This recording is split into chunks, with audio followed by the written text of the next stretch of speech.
Hello my soul family, कैसे हैं आप सब। आज मैं आपके लिए बहुत इंटरेस्टिंग सी रीडिंग लेकर आई हूँ। आज मैं आपको बताने वाली हूँ कि आपके बारे में क्या बातें हो रही हैं और क्या लोगों के मन में फीलिंग्स हैं। तो काफ़ी इंटरेस्टिंग सी रीडिंग रहने वाली है। कोशिश की है आप में से एनर्जी पिक करके लोगों की मैं रीडिंग लेकर आऊँ, बट ये जनरल रीडिंग है, सो आई कांट क्लेम कि 100% रेजोनेट होगी। बट ये है कि आपसे हो सकता है ऐसा कि आपसे पूरी रेजोनेट हो जाए। हो सकता है 80% 70% आप क्लेम करिएगा आपसे कितनी रीडिंग जो है वो रेजोनेट हुई है। और अगर आप नए हैं, चैनल को सब्सक्राइब कर दीजिए, वीडियो को लाइक कर दीजिए और कमेंट में एनर्जी ज़रूर भेजिए अपनी, ठीक है। और क्लेम भी ज़रूर करिएगा आपसे रेजोनेट हुई है या नहीं है। इसी माध्यम से एटलीस्ट एनर्जी आ जाती है जब आप करते हैं मैसेज। तो एक और चीज़ यहाँ पे कहना चाहूँगी, अगर आपसे रीडिंग क्लेम होती है और आप अफोर्ड कर सकते हैं, then please do buy super thanks. यहाँ पे सुपर थैंक्स का ऑप्शन आता है, आप उसको बाय कर सकते हैं। बहुत ही इजी ऑप्शन रहता है, तो उसे आप बाय करके मेरी हेल्प कर सकते हैं। अब हम बात करते हैं पर्सनल रीडिंग की। दिए हुए नंबर पर आप संपर्क करके पर्सनल रीडिंग ऑप्ट कर सकते हैं अगर आपको पर्सनल रीडिंग चाहिए। अगर आपको पर्सनल रीडिंग नहीं चाहिए then it's okay, but personal reading चाहिए तो इस नंबर पे जब आप कांटेक्ट करेंगे, अपॉइंटमेंट बुक करेंगे, तो फ़ीस चार्ज होती है रीडिंग लेने की। तो वो फ़ीस आपको बताती जाएगी, उसके अकॉर्डिंग आप डिसाइड कर लीजिएगा। अब हम रीडिंग स्टार्ट करते हैं। तो यहाँ पे मुझे दिख रहा है कि आपके बारे में जब मैं कार्ड निकाल रही हूँ तो काफ़ी लोगों की डिफरेंट एनर्जी आ रही है ना। तो हम ये यहाँ से एक चीज़ तो जान सकते हैं कि अभी इस समय जिस समय मैं ये देख रही हूँ, यानी कि अगर हम आज की बात करें, आपके बारे में एक से ज़्यादा लोग जो हैं वो बातें सोच रहे हैं और काफ़ी वर्सेटाइल सोच है। वर्सेटाइल मैं इसलिए कह रही हूँ कि हर तरह की दिख रही है मुझे आपके, मुझे लगता है पर्सनैलिटी के सारे एस्पेक्ट जो हैं उनके बारे में बातचीत कर रहे हैं लोग। लेकिन अगर हम शुरुआत अच्छे उससे करेंगे, हम फोकस गुड थिंग्स पे करेंगे, तो मैं यहाँ पे ये आपको बताना चाहती हूँ कि आपकी कुछ ऐसी क्वालिटीज़ हैं जो लोगों को अपनी तरफ बहुत ज़्यादा अट्रैक्ट करती हैं। एक तो आप बहुत ज़्यादा फस क्रिएट नहीं करते हैं, बहुत ही सिंपल है। अगर कुछ नहीं भी होता है तो आप उस चीज़ में सर्वाइवल ढूंढते हैं। आपकी पर्सनैलिटी ऐसी है कि कहीं ना कहीं आप बहुत एडजस्टिंग हैं नेचर वाइज, और आप चीज़ों को एडजस्ट करते हैं लोगों के साथ। आप इजीली एडजस्ट हो जाते हैं। आप बहुत ज़्यादा अननेसेसरी ड्रामा क्रिएट नहीं करते हैं। This is you. So by nature you are very sorted. बहुत ही लॉजिकल पर्सन हैं आप, और लॉजिकल होने की वजह से आप सॉर्टेड भी हैं। क्योंकि जब इंसान हर चीज़ के पीछे कोई कारण लगा लेता है तो कोई काम क्यों नहीं हुआ इस चीज़ का भी रीज़न पता चल जाता है, या ऐसा क्यों हुआ क्यों नहीं हुआ, सारी चीज़ों का हमें रीज़न पता चल जाता है जब हम लॉजिकल होते हैं। तो इस चीज़ को इस तरह से भी देखा जा सकता है कि काफ़ी लोगों को ऐसा लग रहा है that you are very intelligent. और सारी चीज़ों का अगर मैं हिसाब बोलूँ तो हिसाब किताब में भी आप काफ़ी ठीक रहे होंगे। आप काफ़ी कैलकुलेटिव पर्सन है। इसको नेगेटिव वे में भी लोग देख रहे हैं, क्योंकि उनको लगता है कि मतलब आप हर चीज़ रिवेंजफुल भी हो जाते हैं कई बार, और बहुत कैलकुलेटिव करके, मतलब अगर किसी ने आपके साथ कुछ किया तो आप बिल्कुल कैलकुलेशन के हिसाब से ही चलेंगे। ऐसा कुछ नहीं है कि अगर बॉन्ड है तो आप उस बॉन्ड के हिसाब से इमोशनल होकर कुछ अगर सामने वाले के साथ कर दें, ऐसा कुछ नहीं है। आप उस चीज़ को याद रखते हैं कि किसने आपके साथ क्या किया है, और उनको अकॉर्डिंगली आप बिहेवियर रिटर्न करते हैं। So this is the way how you are, ऐसा लोग सोच रहे हैं। I am not focusing on your personality. तो मैं ये नहीं देख पा रही हूँ, क्योंकि मैंने अभी उसके रिगार्डिंग कार्ड नहीं निकाले हैं कि वास्तविकता में आपका जो कैरेक्टर है, वास्तविकता में आपकी जो पर्सनैलिटी है वो क्या है, ठीक है। तो ये मैं नहीं कह रही हूँ कि आप ऐसे हैं, ऐसा लोग सोचते हैं आपके बारे में, ऐसी उनकी फीलिंग्स है कि आप ऐसे हैं, ठीक है। और ये भी चीज़ बता दूँ कि लोगों के पर्सपेक्शन सही भी हो सकते हैं, पर्सपेक्टिव जो हैं उनके वो, और गलत भी हो सकते हैं, क्योंकि वो लोग अपने जो भी उनके पर्सपेक्टिव्स हैं वो इस बात पे निर्धारित हो जाते हैं कि आपने उनके साथ या किसी के साथ क्या बिहेवियर किया। अगर आज आपने बुरा किया तो आप बुरे बन जाएंगे, अगर आपने कल हेल्प कर दी तो कल आप अच्छे भी बन जाएंगे। तो ये जो परसेप्शन होते हैं लोगों के, दे कीप चेंजिंग। ओके, तो ऐसा नहीं हो गया कि आपके ऊपर कोई ऐसा क्लेम कर दिया गया, अरे भाई ये इंसान बुरा है, अरे ये इंसान हेल्पलेस है, ये इंसान हेल्प ही नहीं करता है नीडी लोगों की। ऐसा भी कुछ आपके ऊपर वो नहीं है। It can change timely. हो सकता है बाय एनी चांस कोई पर्सन हो नीड में, आप उस समय किसी और जोन में हो और आप उस हिसाब से उसकी तरफ इंक्लाइंड फील ना कर पाए हो और उस चीज़ को सामने वाले ने इस हिसाब से पोर्ट्रे किया दूसरों के सामने, that you are very calculative in helping. बहुत ही ज़्यादा कैलकुलेटिव, और जिसने मेरे साथ जितनी मदद किया है उसको उतना ही। ऐसा नहीं होता वास्तविकता में। हर किसी की ज़रूरत अलग होती है, हर किसी के दायरे अलग होते हैं, तो हर किसी की मदद भी अलग होती है। ऐसा नहीं है कि अगर आपने मुझे एक रोटी दे दी, हो सकता है मेरा एक रोटी से पेट भर जाए, बट अगर कोई आदमी है, कोई भूखा है, तो उसका एक रोटी से पेट नहीं भरेगा। तो हो सकता है अगर आप कैपेबल हैं, अगर आप कर सकते हैं 2 रोटी के लिए, तो आप 2 रोटी दीजिए। ये मत सोचिए कि उस इंसान ने तो मुझे एक ही दी थी। अरे ठीक है, उस समय आपको एक की ज़रूरत लगी होगी तो उसने एक दे दी थी। तो अगर आप ऐसा करते हैं रियलिटी में, तो आपको ऐसा नहीं करना। कैलकुलेटिव होकर हेल्प नहीं करनी चाहिए। बाकी सारी चीज़ों में अगर आप कैलकुलेटिव है, that will work, that will go, there is no problem. But if you are calculative in helping others, that will not work for your self also. Okay, next point ये है कि काफ़ी लोगों को ना ऐसा लगता है कि जैसे बहुत हेल्पिंग हो, कुछ लोगों को लगता है, बट काफ़ी लोगों को ऐसा लगता है that sometimes you make sacrifices. और मुझे लगता है ये शायद आपके जो बहुत ज़्यादा वेल विशर्स होंगे, जो बहुत ज़्यादा आपके लॉयल वन होंगे, जो बहुत ज़्यादा आपको मानते होंगे, they can only think that way. और उनको ऐसा लगता है that sometimes you become so rude, क्योंकि आप बहुत ज़्यादा एडजस्ट कर रहे हो सेल्फलेसली, आप खुद को झोंक रहे हो किसी भी रिलेशनशिप में, अपने बारे में सोचते नहीं हो आप। तो इसलिए कई बार क्या होता है कि आप रूड हो जाते हो, दिखते हो, साउंड रूड करते हो, क्योंकि आप बहुत ज़्यादा सेक्रीफाइस कर देते हो। जब इंसान बहुत कुछ कर देता है अपनी लिमिट से ज़्यादा, तो वो कई बार उनका रुख कड़वा हो जाता है। अब देखिए यहाँ पर ही आप देख रहे हैं कॉन्ट्राडिक्ट कर रही है। अभी कुछ लोगों को ऐसा लग रहा था कि आप बहुत कैलकुलेटिव होकर हेल्प करते हैं, और अभी इस कार्ड में मैं देख पा रही हूँ लोगों को लग रहा है कि आप इतना अगर आप किसी रिश्ते में हैं, अगर आप प्यार में हैं, अगर आप किसी के साथ हैं, इमोशनली आप अगर अटैच्ड हैं, तो आप सेल्फलेस लव उनको प्रोवाइड करते हैं। आप उनके लिए इतना सेक्रीफाइस कर देते हैं कि आप अपने बारे में भी नहीं सोचेंगे। तो ये डिपेंड करता है। Now I think now you are understanding how people are thinking, कि अगर जिसके साथ आपने बहुत अपने आप को भी झोंका है ना, तो वो अप्रिशिएट कर रहे हैं उस चीज़ को। जिनके साथ आपने नहीं झोंका है वो अप्रिशिएट नहीं कर रहे हैं। Okay, so that's what I was telling you, कि हमें ना लोगों के उनका क्या पॉइंट ऑफ व्यू, उस पर हम बहुत ज़्यादा ध्यान नहीं दें तो अच्छा है। लेकिन हाँ, पॉजिटिव बातों पे हम ध्यान दे सकते हैं, या अगर कोई बहुत नेगेटिव है उन पे टू इम्प्रूव दैम, और पॉजिटिव बातों पे इसलिए ताकि हम अगर हमें पता चल रहा है कि हाँ इससे सामने वाले को अच्छा फील हो रहा है, या इन सम वे हम अपने कर्म अच्छे कर रहे हैं, तो ठीक है, हमें वो चीज़ कंटिन्यू करनी चाहिए। ठीक है, तो मेरा ये मानना है। आप बताइएगा आपका क्या मानना है।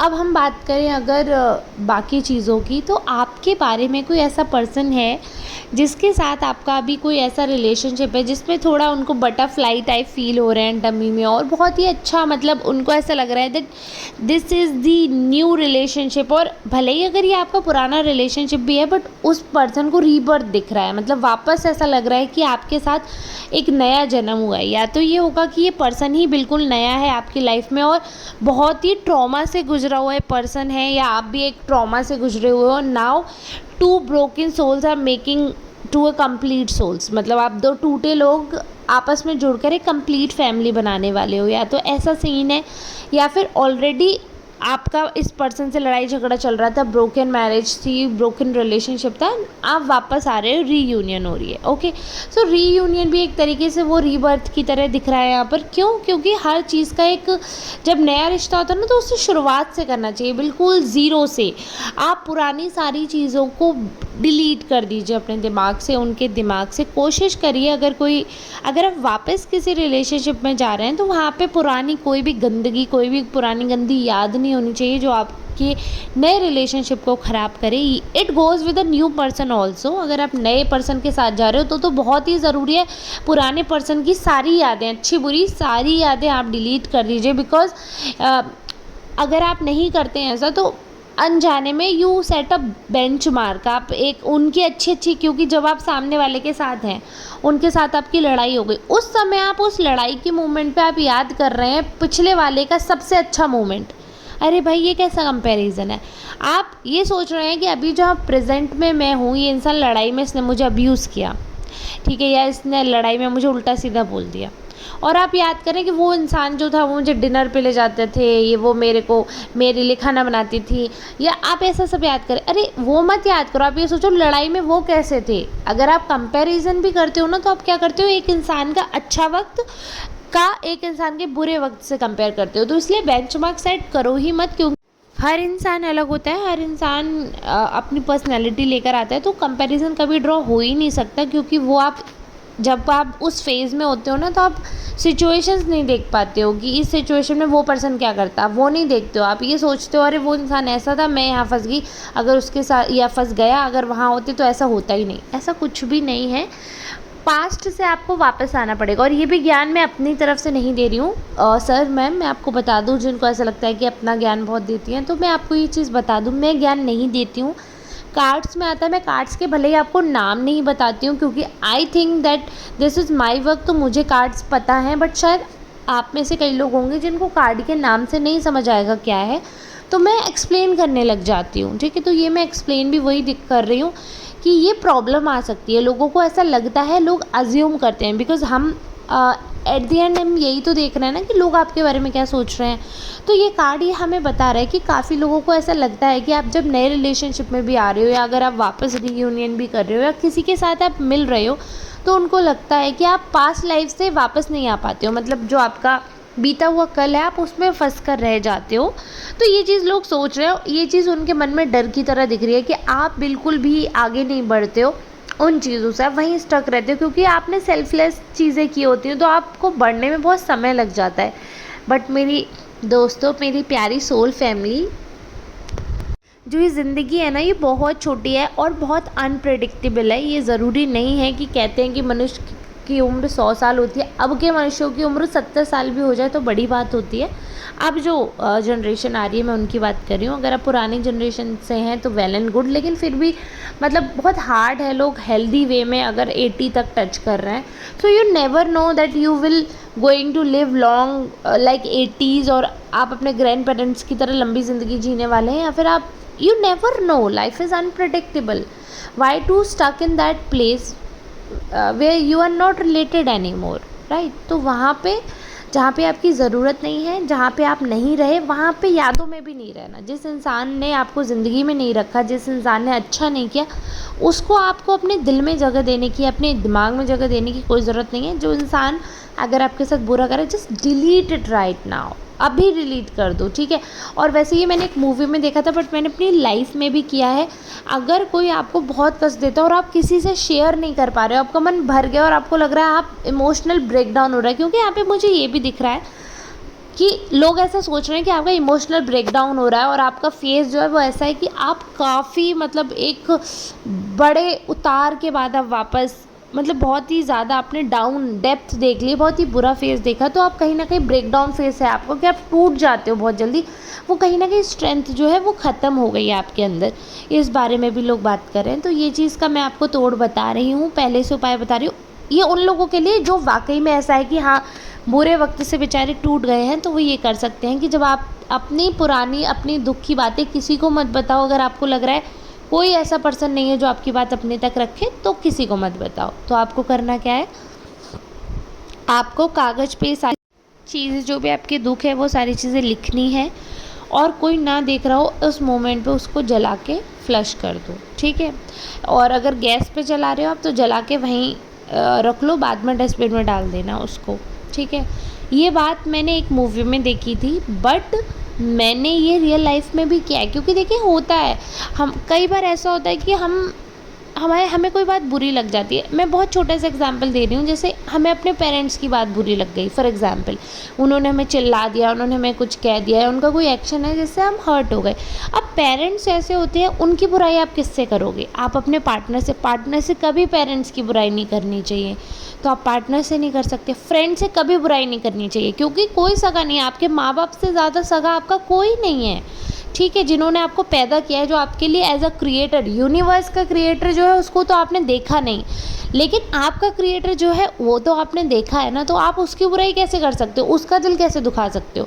तो आप अपने पेरेंट्स की बात तो किसी से नहीं कह सकते, तो उनकी अगर कोई बात बुरी लगी है उसको लिखो और जला दो, बस ख़त्म बात। ऐसे ही it goes with every relationship, जिस भी रिलेशनशिप की, जिस भी पर्सन की बात आपको बुरी लगी है उसको जला दो, क्योंकि अगर आप नहीं जलाओगे तो आपके मन में रहेगी। या तो आप ये डिसाइड कर लो आपको वो रिलेशनशिप ब्रेक करना है तो मन में रखो, अगर आपको वो रिलेशनशिप चलाना है तो फिर मन में रखने का कोई फ़ायदा नहीं है, तो फिर उसे मन से हटा दो, क्योंकि अगर मन में रहती हैं चीज़ें तो चीज़ें ख़राब हो जाती हैं, ठीक है, ये चीज़ आप याद रखिएगा, ये चीज़ आप मेरी मान लीजिएगा। अगर किसी भी रिश्ते को आप चाहते हैं वो लाइफ लॉन्ग चले और आप नॉर्मल रिएक्ट करना चाहते हैं, दिखना चाहते हैं, तो उसको आपको मन से ये चीज़ें हटानी पड़ेंगी, निकालना पड़ेगा, ठीक है। या तो आप गॉसिप करके निकाल लो, तो वो आपकी किस्मत उतनी अच्छी नहीं है, वो वहाँ पहुँच ही जाएगा, अननेसेसरी रिश्ता ख़राब ही हो जाएगा, टूट जाएगा।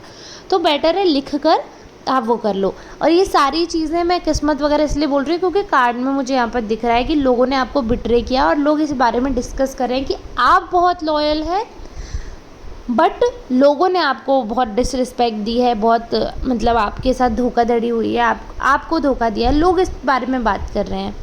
बट एज अ पर्सन आप बहुत ही प्यारे हैं, बहुत ही चुलबुले, आपकी पर्सनैलिटी, आपकी सोल जो बहुत प्यारी है और बहुत लॉयल है, आप ईमानदार हैं आप, और आप किसी का बुरा नहीं करेंगे। इस बारे में लोग बहुत एविडेंटली बात करें, और ये बात मतलब सच में बता रही हूँ, अगर आपके विरोधी भी है ना तो ये चीज़ वो भी मानते हैं, ये चीज़ वो भी कहते हैं कि हाँ that you are a most loyal person they have ever met.